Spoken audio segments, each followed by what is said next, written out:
Yo, what is going on YouTube? It is your boy GZTV back with another video, and in this video we are going to be doing an album review on the somewhat new, it dropped last week. We have the new Nettspend album, Badass Fucking Kid. You know, just kind of some background on me with Nettspend, because this is the first Nettspend video I've done on the channel. Now, I've been quite iffy on his music, but I've definitely seen some potential in it, and you know, just the way he carries himself at this age and just his rise, him like dealing with like celebrity shit and fame. It's cool. I've really like enjoyed seeing it, you know, enjoyed seeing him rise, you know, get the Lyrical Lemonade video and all this type of stuff. We know him and OK, We Gonna Be Okay are gonna have the connect all throughout this album, so that's great. You know that those two are working together. I'm not gonna say he's talented extremely by any means, but his music definitely has an audience. There's definitely room for him, a lot of potential there as well. For his hardcore fans, I'm pretty sure a debut album has been a long time coming. I think he's been teasing it for like months now. I'm not really sure though. I never actually heard the mixtape he dropped last year. I think it was Kick Door.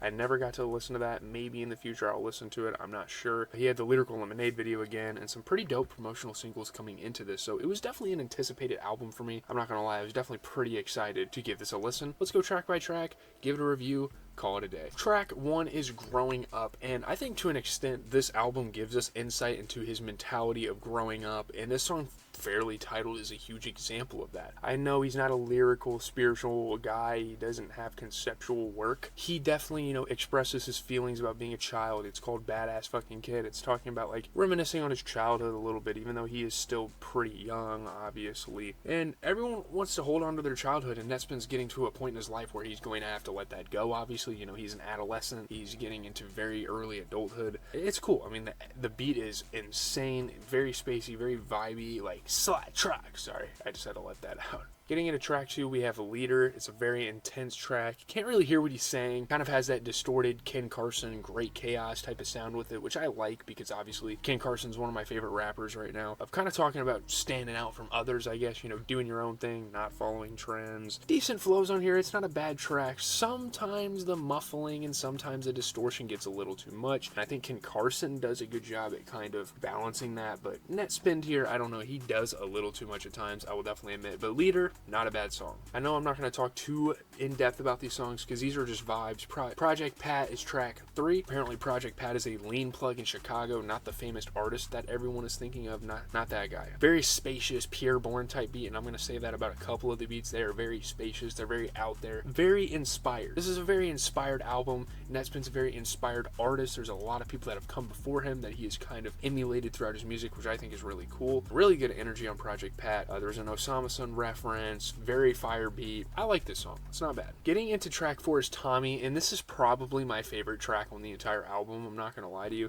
I don't know what it is. It's fucking sick. The beat is insane. This apparently wasn't on the album, like right before it came out. Like it was not supposed to be on the album or something. I don't know. But it's the song he opens with at concerts too, and it's so fucking sick. Like I've been kind of fanning out over Nettspend recently, like watching some of the videos of him in concerts and people getting lit. Looks like a great fucking time. I'd love to see him live sometime in the future. I might go to Summer Smash this year. They might have him on the lineup. The vocal inflections are super fun, like touch your toes, I don't know what it is. It's a really fun experience. I mean, people are gonna say it's goofy and it's corny and whatever. People are gonna have their opinions on that, but it's a really fun, really enjoyable track to me. Then we get into Tyla, another good song, another really enjoyable song on the album. There's a 3-track run starting with Tommy here in the next song, and it's fucking insane. I listened to these 3 tracks more than probably any other track on the album. Yeah, I love some of his flows. Fuck skipping classes with you, you a loser. You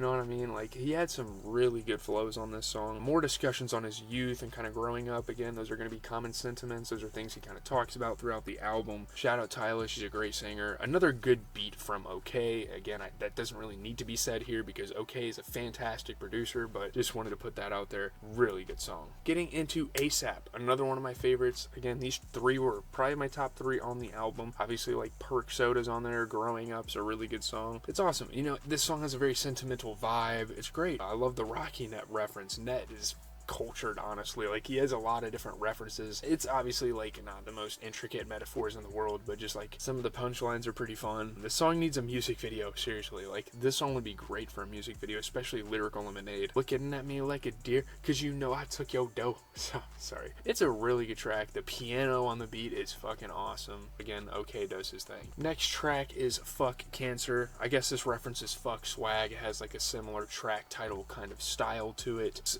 This was a single that dropped before the album. I actually really liked Fuck Swag, and Nothing Like You was another single that dropped from the album. I thought that was good as well. Decent song, solid flows, definitely an interesting beat.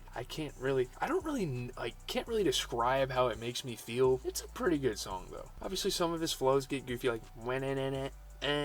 You know what I mean? Like, he's kind of fucking around. But getting into Skipping Class, sick beat. It's got like this young, lean type vocal cut. It's a Grimes sample, so that's really cool. And you know, he taps into so many generations of rap. You know, SoundCloud rap, rage rap, spacey, psychedelic rap. He taps into everything, you know. I've been referencing Future on this album, you know what I mean? And apparently this was a snippet, as were a lot of the songs from this album, and I'm honestly glad I didn't listen to the snippets and I got a fresh listen. Low-key, Skipping Class definitely reminds me of something I'd hear out of like a Dom Corleone. He did solid on this beat. This was a pretty good song, seriously. Beach Leak is really cool. It's got like that Cash Cobain, really bouncy like club bop plug-in beat. It kind of mashes a lot of things together. I actually really like Beach Leak. It was fully leaked prior to release, which is why it has a leak in the title, so I guess that's kind of a fun kind of Easter egg, a fun thing. Like, if you know, you know, looking at the track title. One of the more vibier, less intense tracks on here. There are a couple of tracks that are pretty lax. I think this album has a pretty solid mix of that, and that's definitely a positive there. And this is one of those tracks that kind of adds to that. Good song. It's got that, I don't even know how to explain the sound. It's nice and happy and bubbly. I don't know. Next track is Shut Up, and to follow up a track like Beach Leak with Shut Up is wild to me. This is fucking insane, because it's like and then all of a sudden it's and like these fucking synthy horns, whatever they are, they're fucking insane. They just hit you in the fucking face on the next song. Back on that hype energy, obviously. He previewed this one at a concert, apparently. Very sick song. The crunchy bass on Shut Up especially, I know he uses, and like OK and some of the other producers on the album use a lot of those like distorted crunchy bass, but this song, it does it like the best. It's fucking awesome. It sounds gnarly, it sounds great. Then you get to Bird Box, which comes in with more of those like Pure Born type synths, and OK obviously adds his touch with like the bass, and it sounds awesome. Another cultural reference on the album, you have the Bird Box film. You know, he's referencing all sorts of things, talking about success and relationships, nothing new. A lot of like video game sounds, very like hypery, cyberpunky. It's a cool sound. I mean, it's not the greatest track in the world, but I definitely appreciate the things going behind the beat. So, you know, I'm not gonna really comment on him as a rapper. I know the whole point is like him as an artist. This is his work. The production's so good, I just can't ignore it. Why did it stop recording? Okay. Drop the Blunt was yet another leak, I guess. Most people leaked snippets. Most people posted them and shit. That's not really a surprise. That happens all the fucking time with rappers. Weird vocals sampled in there. This song is strange. It's got cool aspects to it. I don't know. Drop the Blunt's probably my least favorite on the album, and I feel like a lot of people are going to think the same way, so let's just kind of leave it at that. Drop the Blunt. Next up is Perk Soda. It's definitely a highlight on here. It's a huge leak. Fans have been waiting on this one. It's been super hyped up. You know, I know a couple of people that are like way more Nettspend fans than me, and they've been waiting on this track to drop, and it's out, so that's really cool. That's a great moment for his fans. It's very fulfilling to get a song like this. Classic OK beat. This is vintage OK. Like, this is him at his peak, him in his element. Like, this is his exact sound. Like, if you ever wanted to check out OK as a producer, this is a great beat to kind of tap into. It's a little more relaxed, which is honestly what I enjoy about it. It's a fucking insane beat. It has a lot going on with it, and OK does a really good job at this. Like, the beats are fucking insane. They sound great, and they sound like a lot's going into it, but it's still very relaxed, still very chill at the same time. I don't know how he does it. That's why he's one of the best producers in the rap game right now, so great song here. Second to last track, we have Laughin'. More of those alarming synths with the video game sounds. Insane beat. It definitely kind of reminds you of Bird Box, really. It has that same sort of sound. Cool song, nothing special. It's solid. Like, if I'm going through the album, I'm not gonna like skip it or anything, but again, it's not super special. Last track is Say Please. I actually really like this, and this album, for being 30 minutes, does have a little bit of album fatigue, because you can kind of tell when you get into the second half, it's like, okay, it's kind of wearing off of me a little bit. Say Please is great. You know, he's talking about vulnerability, he's talking about love, very spacious beat. The drums are awesome. The synths are doing their thing, so really good beat. Pretty solid way to end an album here. Just getting into general notes, I will say I've been listening to this album like every day since it's came out, and I know this video is going to be posted a little late compared to when the album came out, but just know I've been bumping this thing constantly. It's great. Such a fun album. You know, there's that youthful energy. I know that sounds kind of weird. Very youthful. Obviously, he's a young guy, and he's on here just having fun on a rap record. I think that's awesome. And I think, like, most of the time, critics just take music too seriously sometimes. I think it's cool to kind of sit back and relax and enjoy a kid just having fucking fun and making the music he likes to make, you know, taking his inspirations, you know, Future, Young Thug, Uzi, all these guys, Pureborn, Young Lean, you know, all these rappers that made up the 2010s. And I think that's great. Very abrasive, just enjoyable music. It's got that grungy mid-2010s SoundCloud rap sound to it. It's a very cool album. Perk Soda's great. I didn't mind this for a debut. It's definitely a really solid album. You know, he's obviously not the greatest rapper in the world, okay? Like, I get that. He's not a lyricist. If you're coming here for lyrical, spiritual, stupid-ass fucking miracle shit, you have come to the wrong place officially. You should just